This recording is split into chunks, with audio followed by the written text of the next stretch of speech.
পারে আমাদের এই যুব সমাজকে মাদকের ঢাল তার আয়োজন করা হয়, তাহলে আমরা কিন্তু মাদক থেকে দূরে থাকতে পারি। আর এই জায়গা থেকে প্রত্যেকে কিন্তু শপথ নিতে হবে যে আমরা এখানে যারা দর্শক হিসেবে আছি আমরা মাদক গ্রহণ করবো না, এবং আমাদের সাথে যারা চলাফেরা করবে, আমাদের প্রতিবেশী হতে পারে, আশেপাশে যারা হতে পারে, আত্মীয়, সবাইকে আমরা মাদক থেকে দূরে রাখবো। শৈশব থেকে মানে শিশু থাকা অবস্থায় আমি এই মাত্রাকে চিনি, শৈশব থেকে চিনি। খেলাধুলায় বারে বল, মাদক ছেড়ে মাঠে চল। খেলাধুলায় বারে বল, মাদক ছেড়ে মাঠে চল।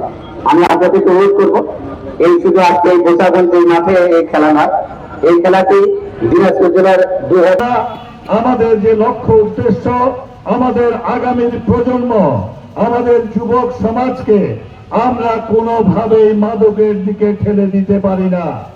এই মাদকের করাল গ্রাস থেকে মুক্ত করার জন্য আমরা ঘন ঘন এরকম খেলাধুলার আয়োজন করবো ইনশাআল্লাহ।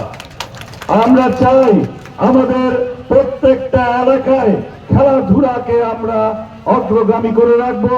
খেলাধুলার মাধ্যমে আমাদের যুবক সমাজ, ছাত্ররা সবাই যেন তাদের দৈহিক গঠনে এবং মানসিক সুস্থতার জন্য তারা যেন মাঠে এসে খেলাধুলা করে।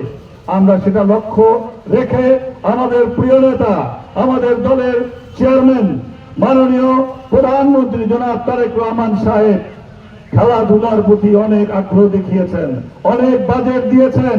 বিশেষ করে নতুন করে এই খেলাধুলার মাধ্যমে শিশুদের থেকে শুরু করে সর্বপর্যায়ে এই খেলাধুলাকে উনি এগিয়ে নিয়ে যেতে চান।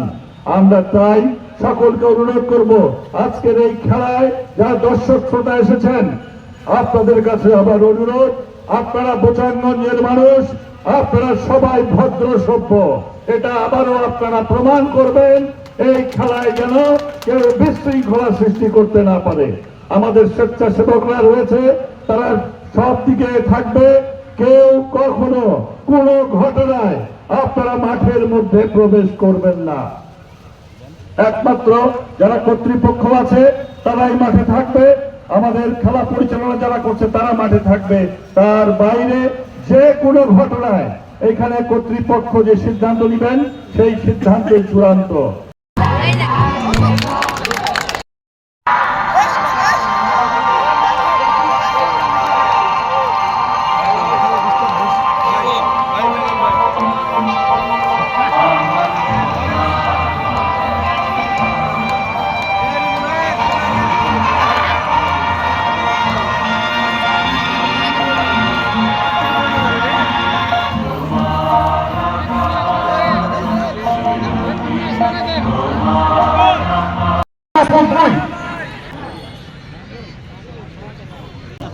আসসালামু আলাইকুম, সুপ্রিয় দর্শক, Begum Khaleda Zia gold cup football টুর্নামেন্টের এই মাত্র কিছুক্ষণ আগে উদ্বোধন ঘোষণা করলেন, আনুষ্ঠানিকতা শেষ হলো।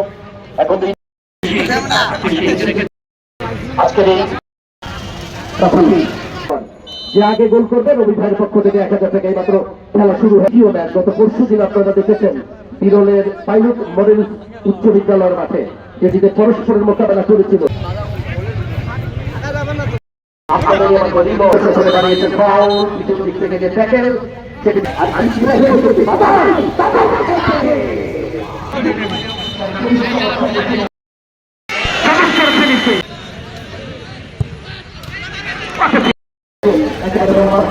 কোথাও র্যালি করে যাচ্ছেন মাদক আমাদের বাংলাদেশি